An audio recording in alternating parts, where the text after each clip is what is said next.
Hello my friend, welcome back to You Can Do TV channel. The recovery of the embedded tunnel boring machine, Wilhelmina, in Rastatt, Nederland is progressing intensively.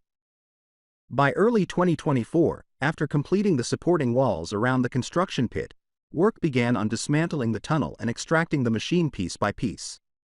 Once the western and eastern tunnels were completed, except for the damaged area, the machine's removal started.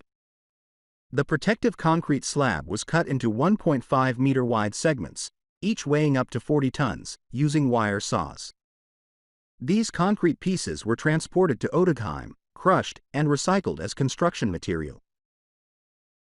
Since early 2023, a deep excavation pit has been under construction around the damaged section.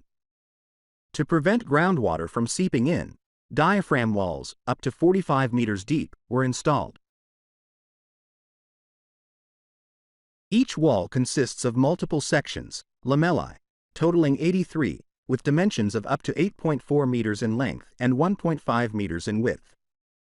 Construction began by pouring guide walls, followed by excavation using a diaphragm wall grab. The excavated area was immediately filled with a stabilizing fluid. Reinforcement cages, assembled in two 20-meter segments, were lowered into the trench and secured.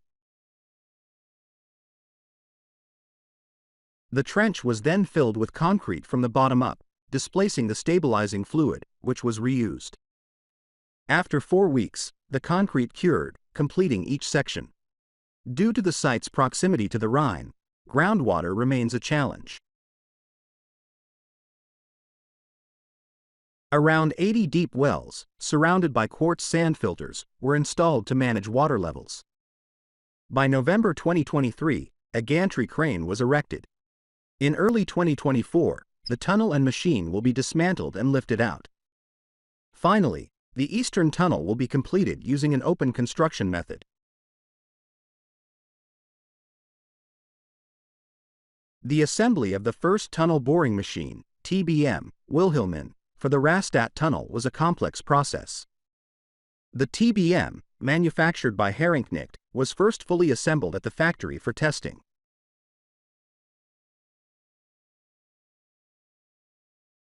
After passing technical acceptance, it was disassembled and transported in parts to the construction site at the North Portal in Rastatt.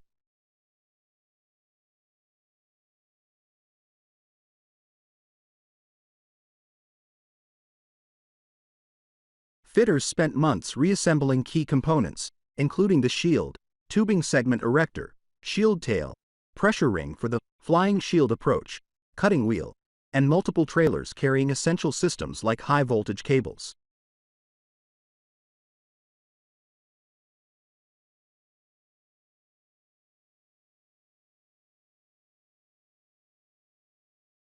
Once ready, thousands of visitors came to witness the machine's launch. While Wilhelmina began tunneling weeks ago, the second TBM is now starting work on the West Tube.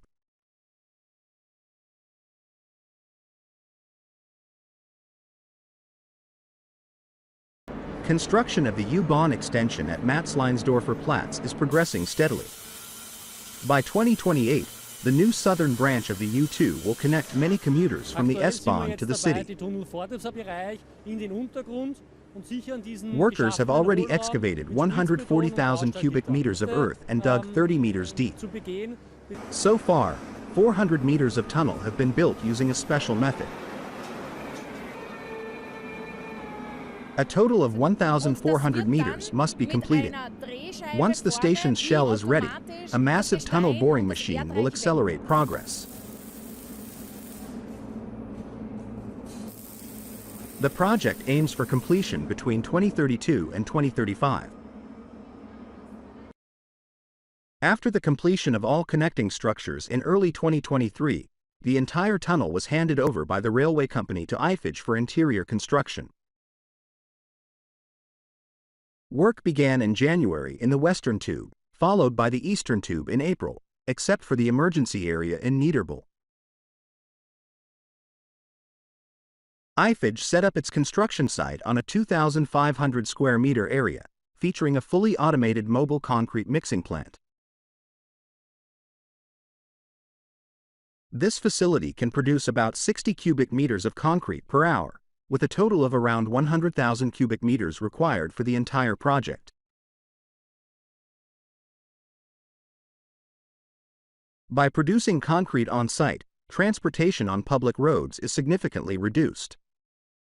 At peak times, up to 600 cubic meters of concrete, equivalent to 80 truckloads, can be produced daily.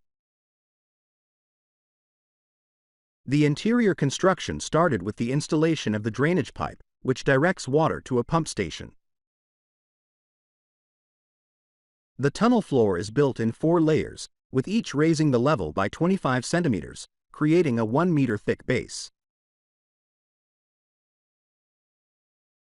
Sidewalks, part of the safety and rescue system, are installed along the edges.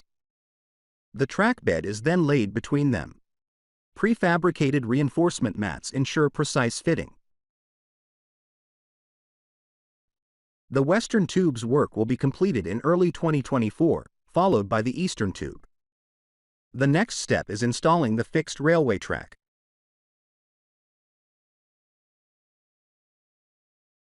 A 120-meter track panel assembly area was set up inside the western tunnel tube. First, approximately 180 twin-block sleepers were positioned using an excavator. Then, 2 long rails were lifted into place using excavators and manually adjusted. These excavators moved on a parallel temporary logistics track. Once the sleepers were secured with rail fasteners, a special installation train, consisting of 10 hydraulic rail lifters and 10 support wagons, was brought in to move the assembled track sections into position.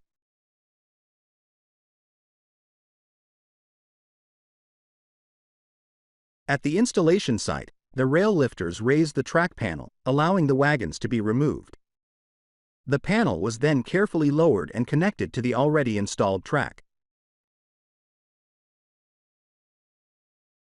This method enabled the installation of up to 360 meters of track per shift.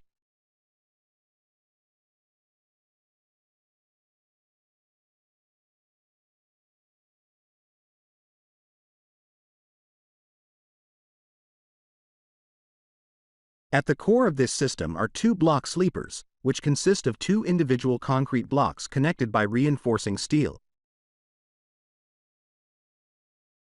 These sleepers are pre-manufactured to ensure high-quality concrete and precise assembly. Long rails were delivered to the construction site by train in an environmentally friendly manner.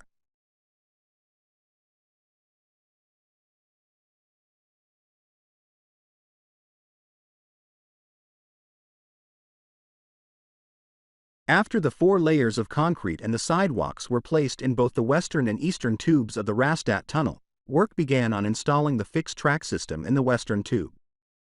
The Rada 2000 system was chosen for this project, known for its flexibility and proven success in various infrastructure projects.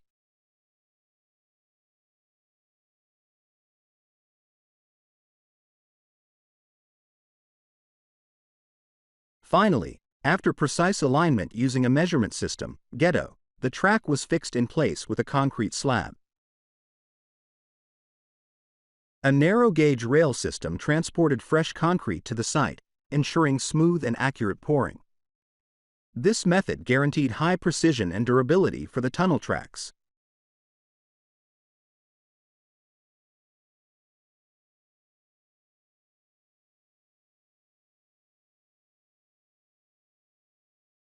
The construction process begins with foundation work, ensuring stability for the massive structure. Deep foundations are laid using reinforced concrete piles to support the viaduct's piers.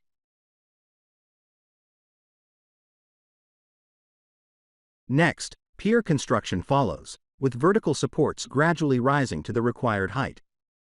These piers, made of reinforced concrete, provide structural integrity and distribute loads efficiently.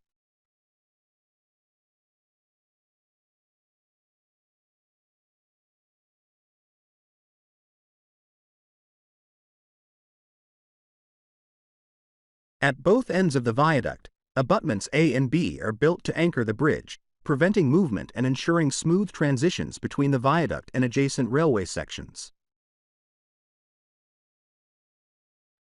Deck construction is then carried out using pre-stressed concrete beams, which enhance strength and durability while allowing for longer spans with minimal deformation.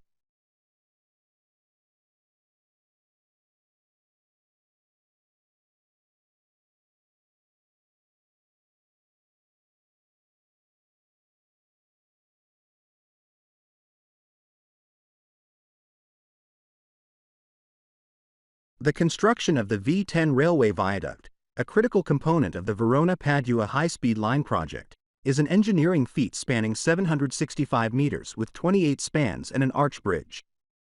This milestone structure plays a crucial role in enhancing rail connectivity in northern Italy.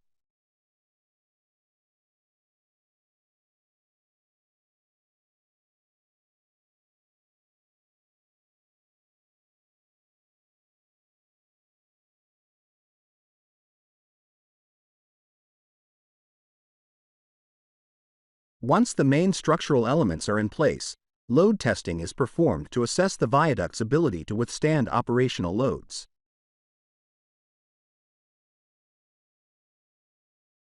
These tests simulate real-world train crossings, ensuring safety and reliability.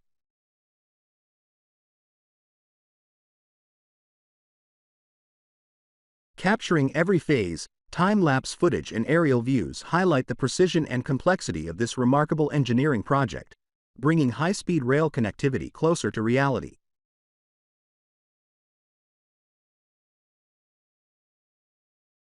Structural foundation and wall installation. The first phase focused on establishing structural walls using two distinct techniques. In wet zones, diaphragm walls were implemented to ensure stability and water resistance.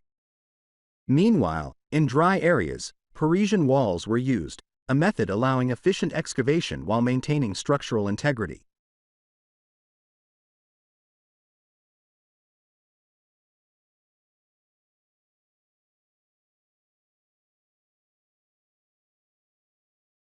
The construction of the CEVA tunnel on the French side involved several complex engineering techniques to ensure the successful completion of the railway connection between Geneva and Annemasse.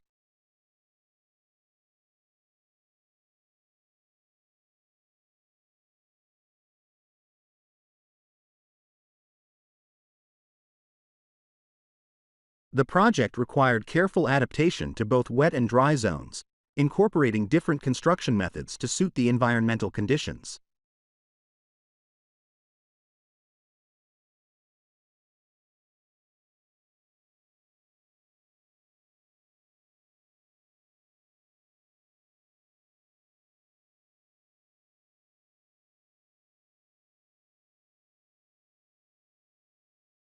Roof construction and excavation. Once the supporting walls were in place, the tunnel's upper slab was constructed, forming the tunnel roof. This step provided structural reinforcement before excavation began.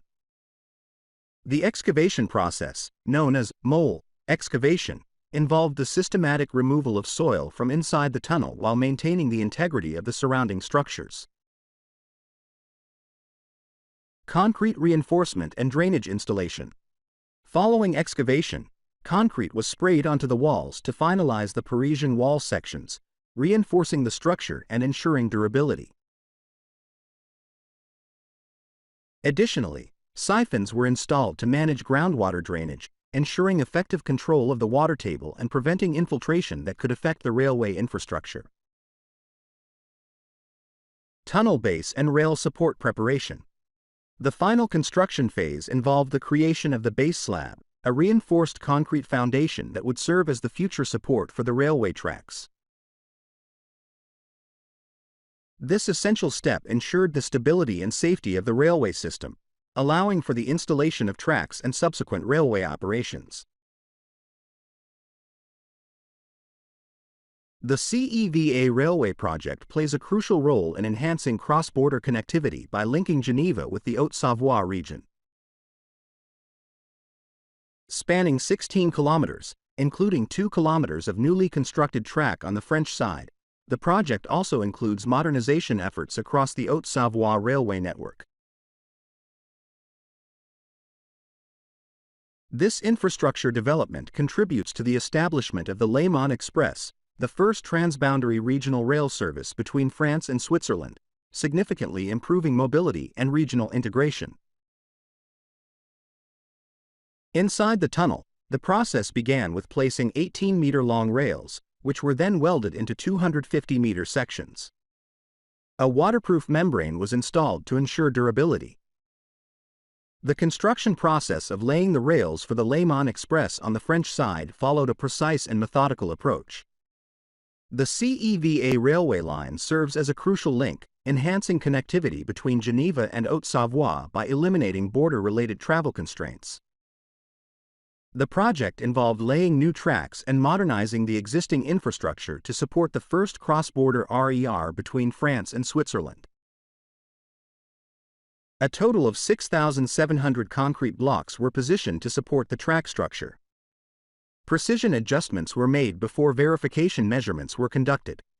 The final step involved concreting the track to secure it firmly in place.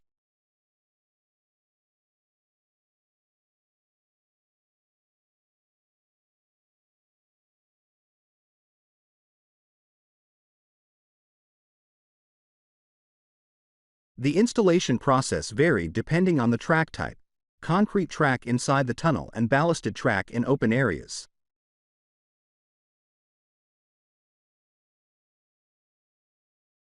For the ballasted track outside the tunnel, the first step was also the installation of a waterproof membrane.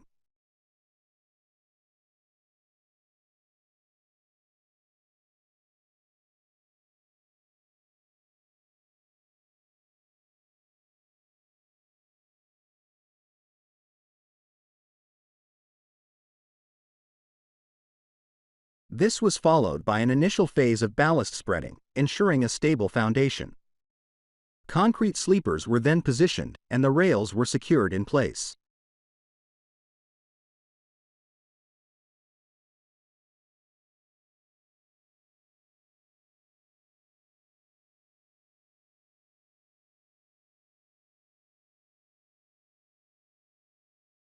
A second phase of ballast spreading was carried out to further stabilize the structure. The final steps included adjusting the track alignment and compacting the ballast to guarantee optimal performance.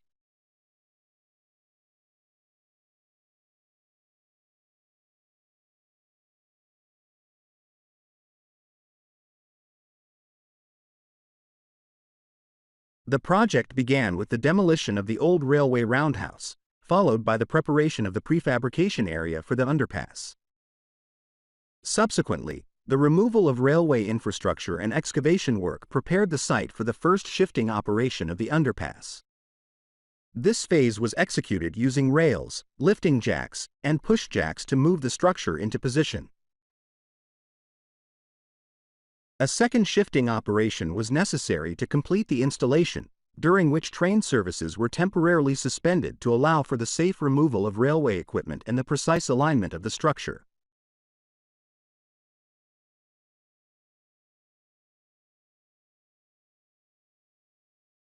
The prefabrication process was carried out with precision to ensure the structure's strength, weighing a total of 2,045 tons. The access points, including staircases and elevators, were prefabricated simultaneously to optimize efficiency.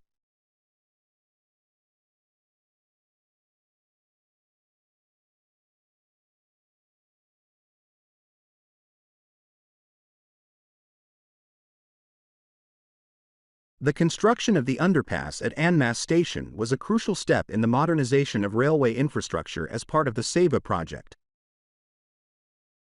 Designed to improve accessibility and facilitate passenger movement, this new structure measures 84 meters in length, 7 meters in width, and 4 meters in height, requiring meticulous planning and advanced civil engineering techniques.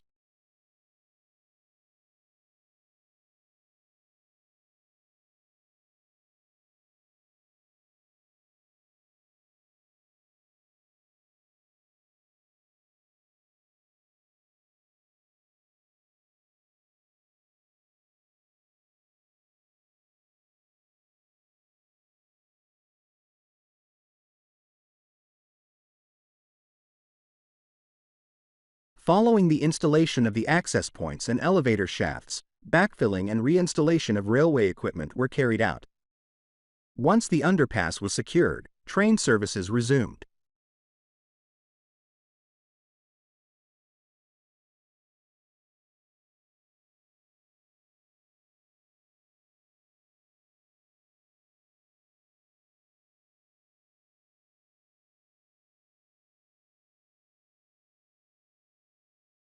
The final stage of the project involved the modernization of railway infrastructure, including tracks, overhead lines, signaling systems, and platforms, ensuring the station's adaptation to the increasing transportation demands.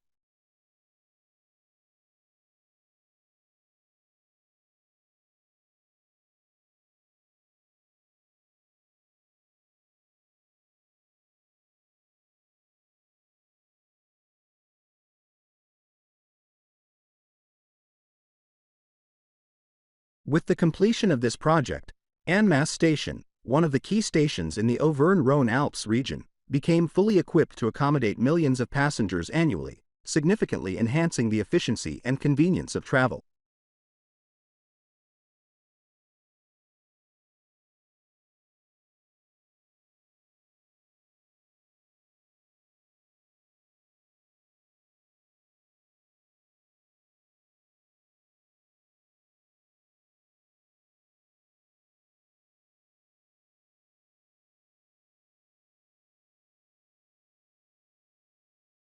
The first stage involved closing the affected rail line to ensure safety before dismantling the old bridge structure. Heavy machinery, including excavators and cranes, was used to systematically remove the existing bridge components.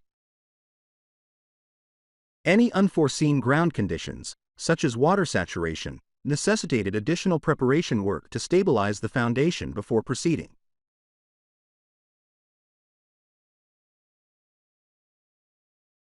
Advanced backfilling methods were employed to accelerate the reconstruction timeline, followed by reinstatement of surrounding infrastructure and thorough structural inspections.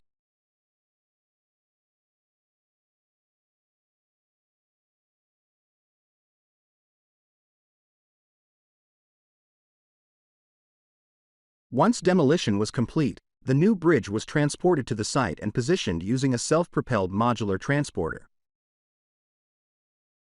The deck, abutments, wing walls, and anchor blocks were pre-assembled to expedite installation. Precision engineering ensured the bridge was placed with millimeter accuracy, reducing the need for post-placement adjustments. The project was successfully completed, allowing the rail line to be reopened with minimal disruption.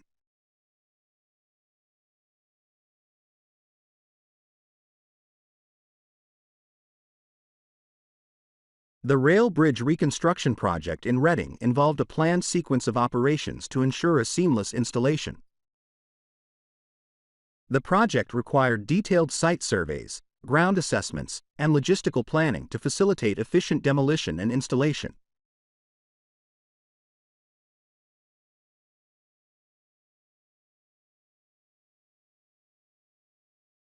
The Reading Rail Bridge reconstruction exemplifies effective planning, collaboration, and engineering excellence, highlighting the capabilities of modern construction techniques in delivering large-scale infrastructure projects efficiently.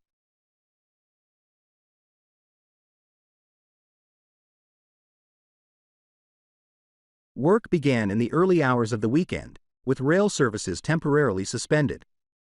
The existing track infrastructure was carefully removed, and excavation work was carried out to prepare the site for the new structure. Once the foundation was ready, the prefabricated sections were moved into position using specialized lifting equipment. Precision was key to ensuring that the new underbridge aligned correctly with the surrounding infrastructure.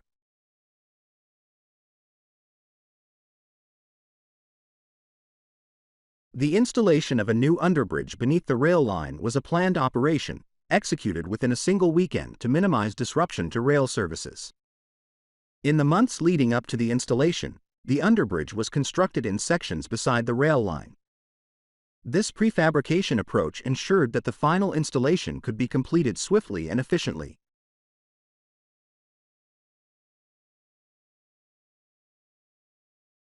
Following successful placement, the bridge was secured, and track reinstatement began immediately. Ballast was laid, rails were realigned, and all necessary connections were tested to ensure the system was safe for operation.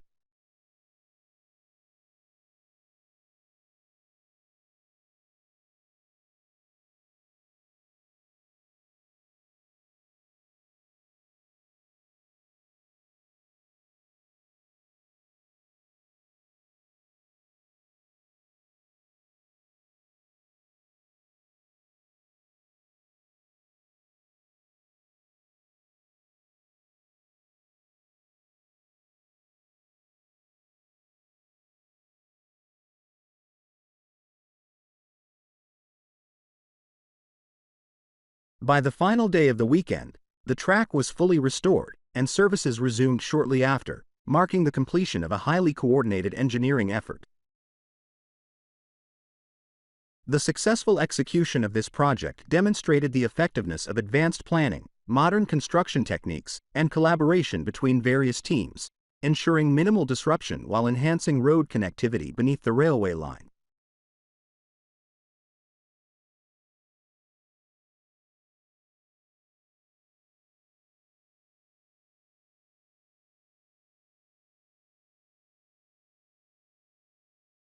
The construction process of the Parson Street underbridge involved several critical stages over a 12-month period. The project required the fabrication and installation of 4 caissons, each measuring 18 meters in length and 2.75 meters in diameter.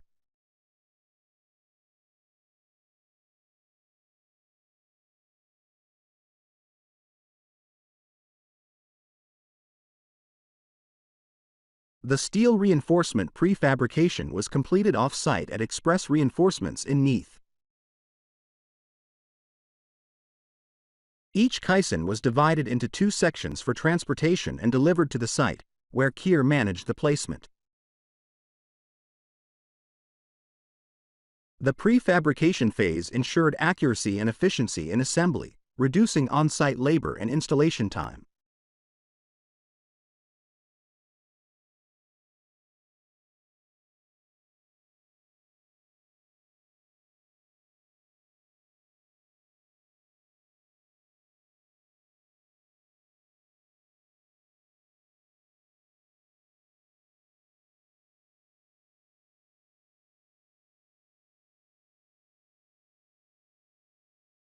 Once delivered, the caissons were positioned and secured as part of the bridge's foundation. Each structure, weighing approximately 15 tons, was installed over a 4-week program. The total tonnage of reinforcement used for the project reached 56 tons.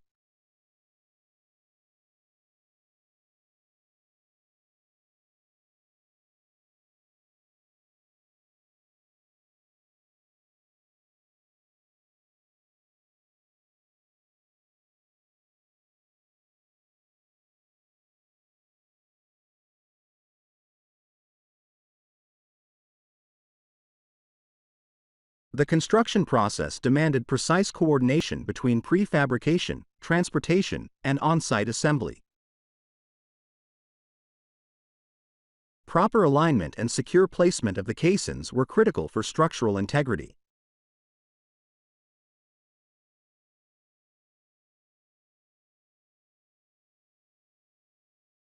The project's success relied on seamless collaboration between contractors, ensuring timely execution within the designated schedule.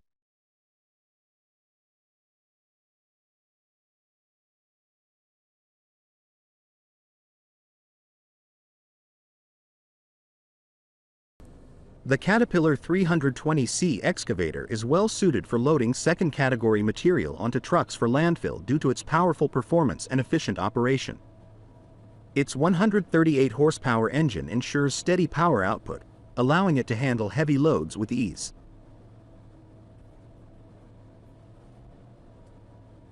The maximum digging depth of 19.6 feet and a cutting height of up to 40.7 feet enable the excavator to efficiently scoop, lift, and load materials onto trucks.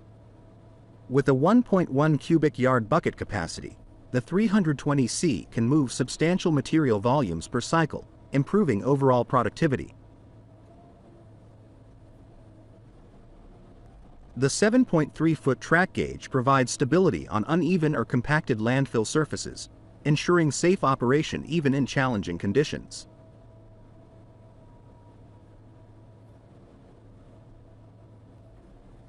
Its varied boom stick options offer flexibility, allowing operators to adjust for optimal reach and efficiency based on the worksite's requirements.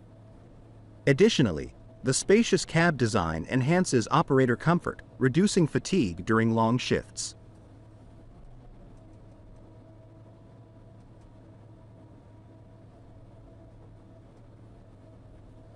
This combination of power, stability, and operator-friendly features makes the CAT 320C an effective choice for landfill material handling, ensuring smooth and efficient truck loading operations.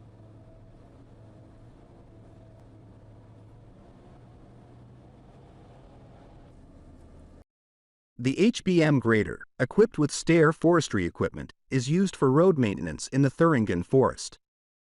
It maintains 1,500 kilometers of forest roads annually by resurfacing them with a water-bound cover. A hydraulic ripper is mounted at the middle blade, while a stair plate compactor, SBV-80H2G, is attached at the rear.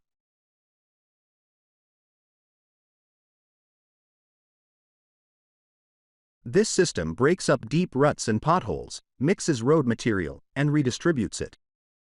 The final step involves compacting the surface, ensuring proper drainage.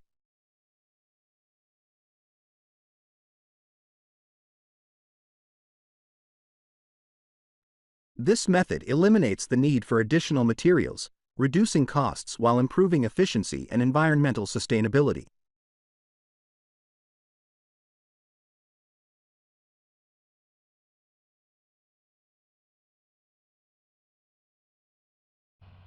The Volvo G930 motor grader is an advanced machine designed for precise and efficient terrain leveling. In this case, operator Evaldo is using it for land clearing and earth moving in preparation for grading. The sharp and durable blade effectively cuts through soil, smoothly rolling material along its surface.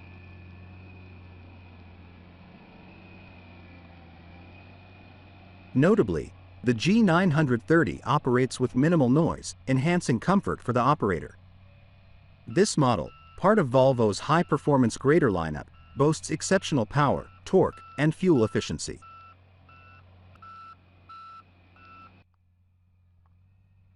Its tandem drive system ensures superior traction and control, making it ideal for various grading applications.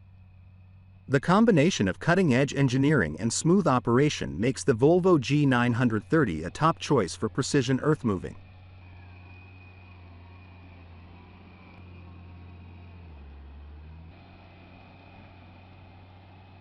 The process of road construction process begins with offloading slurry, a mixture used to stabilize the roadbed, which is delivered to the construction site and prepared for use in the subsequent steps.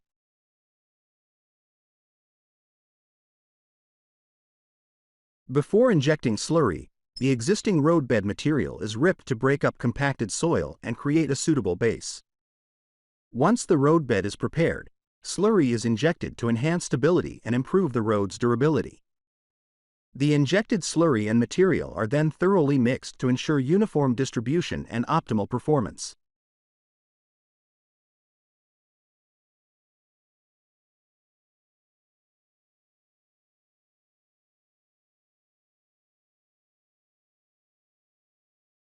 After mixing, the material is compacted using pad foot rollers to achieve the necessary density and structural integrity.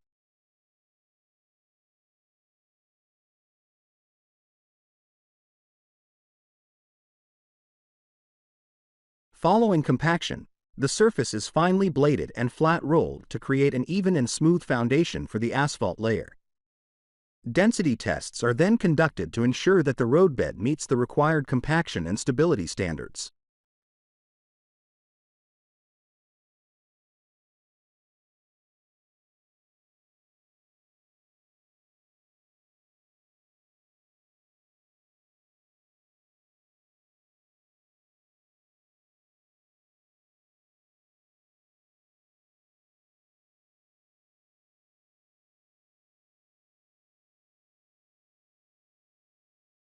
Micro-cracking is introduced to relieve stress in the compacted material, preventing future cracking and enhancing longevity. With the roadbed prepared, the asphalt layer is applied over the surface, creating a durable and smooth driving platform.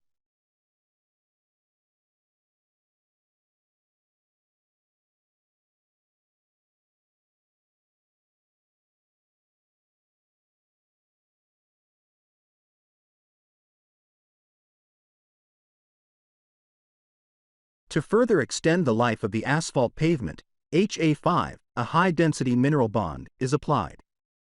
Before application, the asphalt surface is thoroughly cleaned and prepped to ensure proper adhesion.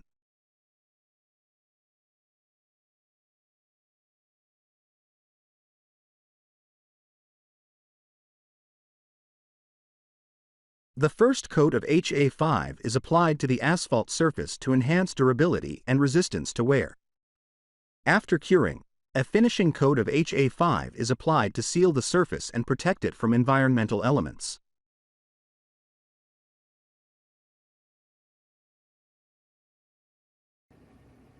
Asphalt paving with a paver is a process used to lay smooth and durable roads, parking lots, and driveways. It starts with preparing the base, which involves grading and compacting the surface to ensure stability. A tack coat may be applied to help the new asphalt bond to the existing surface. The asphalt mix, typically heated and transported in dump trucks, is then loaded into the paver's hopper. Conveyor belts inside the paver move the asphalt from the hopper to the augers, which spread the material evenly in front of the screed. The screed levels and partially compacts the asphalt to the desired thickness and width, ensuring a uniform surface.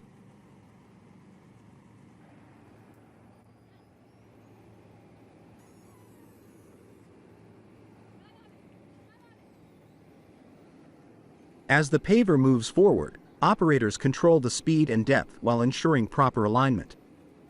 Behind the paver, a roller compacts the asphalt further to achieve the required density and smoothness. The final surface must cool and cure before traffic can drive on it.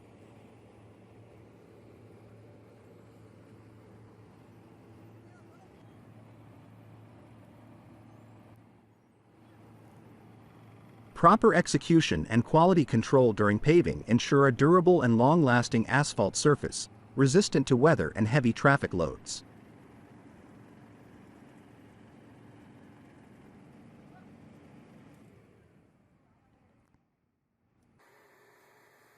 Asphalt paving technology has evolved significantly, improving durability, sustainability, and efficiency. Modern asphalt mixtures typically contain 94 to 96% aggregates, sand, gravel, and stone, and 4 to 6% bitumen as a binder.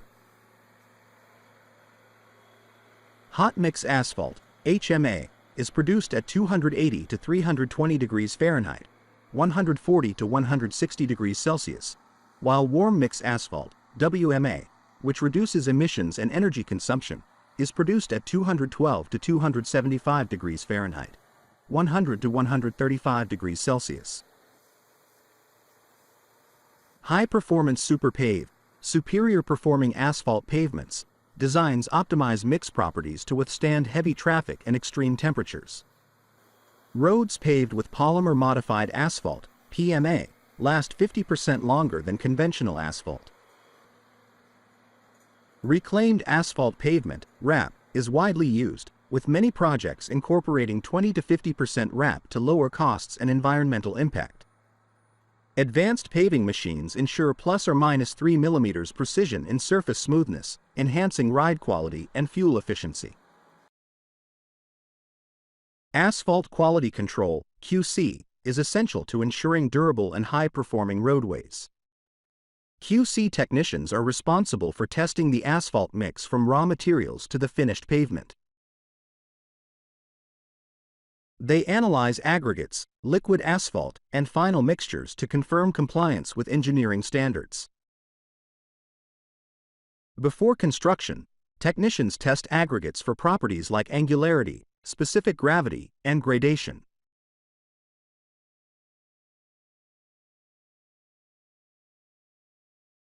The liquid asphalt, which binds the mix together, is evaluated for viscosity, stiffness, and temperature performance. Based on these tests, engineers create a mix design, determining the optimal combination of materials for strength and durability.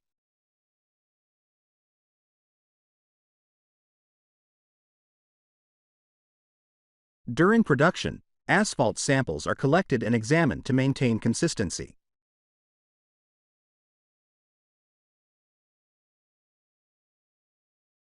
Adjustments may be needed due to natural material variability. At the job site, technicians monitor temperature and density to ensure proper compaction. Post-construction, core samples are extracted to verify thickness, density, and air voids.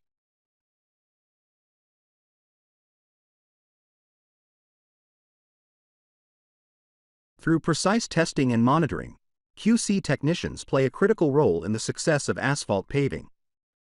Their expertise ensures roads are built to withstand traffic and environmental conditions, making asphalt paving a scientific and well-regulated process.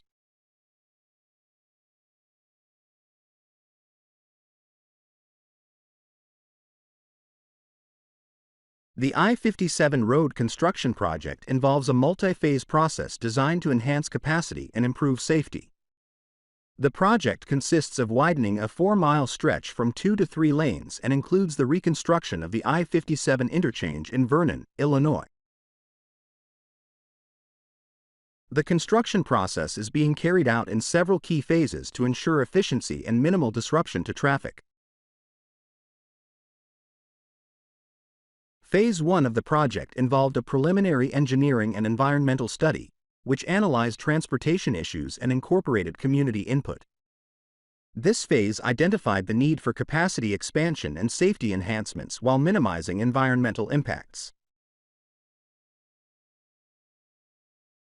Phase 2 focused on refining the project design, developing contract plans, and acquiring the necessary land.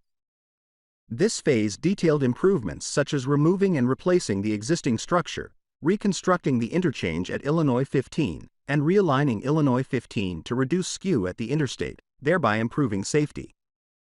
A diverging diamond interchange, DDI, was selected for its ability to enhance traffic flow and reduce vehicle conflict points.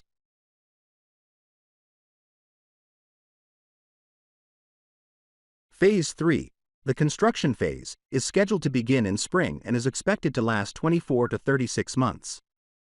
The construction process will be carried out in stages to maintain traffic flow while ensuring worker and public safety. The main steps in the construction process include site preparation, which involves clearing and grading the project area, relocating utilities, and preparing for pavement work. Roadway excavation and base preparation will follow, requiring the removal of old pavement and substructures, along with the placement and compaction of a new road base to ensure stability. Bridge and interchange construction will involve demolishing and reconstructing bridge structures and interchanges, with a focus on implementing the DDI design for improved efficiency and safety. Pavement laying will include the installation of new concrete and asphalt pavement, reinforcement with rebar, and precision grading and compaction to meet engineering standards.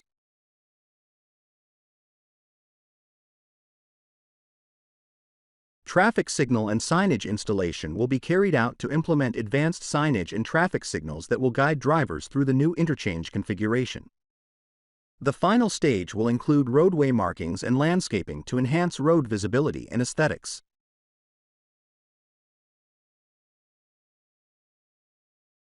Traffic will be maintained throughout the construction period, with temporary lane shifts and short-term closures managed through marked detours.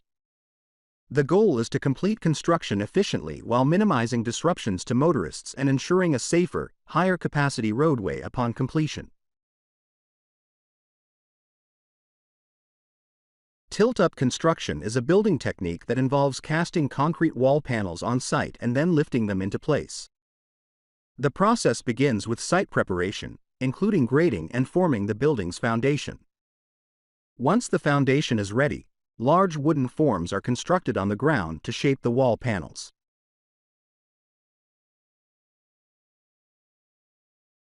These forms are lined with a bond-breaking agent to prevent the concrete from sticking. Reinforcing steel, rebar, and embedded connections are placed within the forms to provide structural integrity. Concrete is then poured into the forms and left to cure.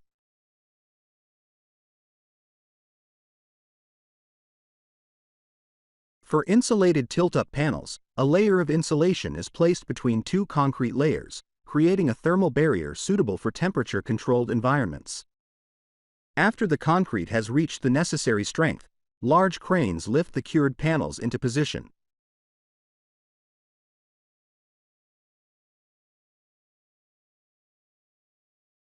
The panels are set on the foundation and braced temporarily until all panels are installed. Once all walls are in place, workers secure them permanently by connecting them with roof structures and applying final finishes.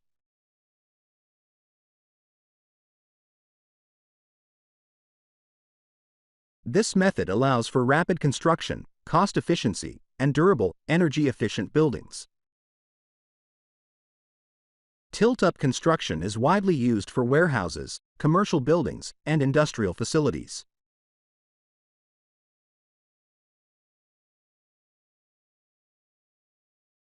Continuous concrete pouring is a critical process in large-scale construction projects, ensuring structural integrity and minimizing cold joints. The process begins with precise planning, including logistics coordination, material procurement, and equipment allocation. Multiple batching plants operate simultaneously to produce a consistent concrete mix, which is then transported via transit mixers to the construction site. Mobile concrete pumps ensure uninterrupted placement, maintaining a steady flow of concrete. A dedicated workforce, working in shifts, monitors the pour, manages quality control, and prevents segregation or setting issues. Effective coordination between teams ensures a seamless operation, essential for achieving high-performance concrete structures. Ireland has made significant strides in wind farm construction, leveraging its strong wind resources. As of 2023, Ireland had over 300 wind farms with a total installed capacity exceeding 5,300 megawatts. Wind energy accounted for over 34% of the country's electricity demand, making it the second largest source after natural gas. The government aims to reach 80% renewable electricity by 2030, with offshore wind playing a crucial role.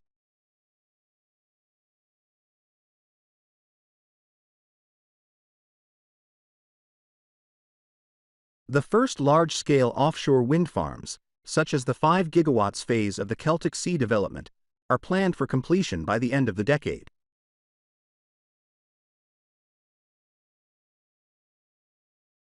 Onshore, projects like the 100 MW Owenini wind farm in Mayo demonstrate continued expansion.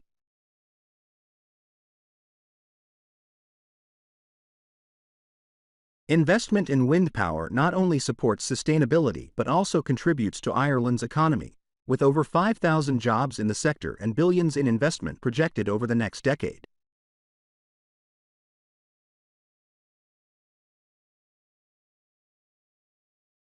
The ready-mix truck washout process is essential for maintaining equipment efficiency and preventing hardened concrete buildup. After delivering concrete, the truck's drum and chute must be thoroughly cleaned to ensure smooth operation and extend the truck's lifespan. The washout process typically begins with using high-pressure hoses or sprayers to remove residual concrete from the chute and drum. Many trucks employ a bucket system at the end of the chute to catch wash water and remaining concrete, preventing runoff from contaminating the environment. Advanced filtration systems, such as EnviroGuard, help separate aggregates from the wash water, allowing cementitious materials and fine particles to be properly managed while clean water is safely discharged or reused.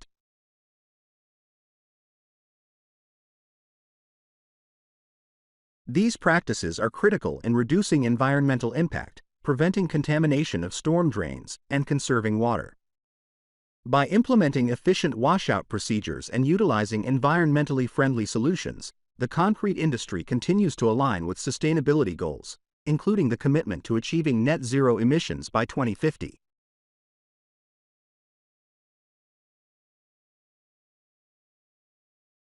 Proper washout management not only maintains equipment performance but also ensures regulatory compliance and community awareness regarding environmental protection measures.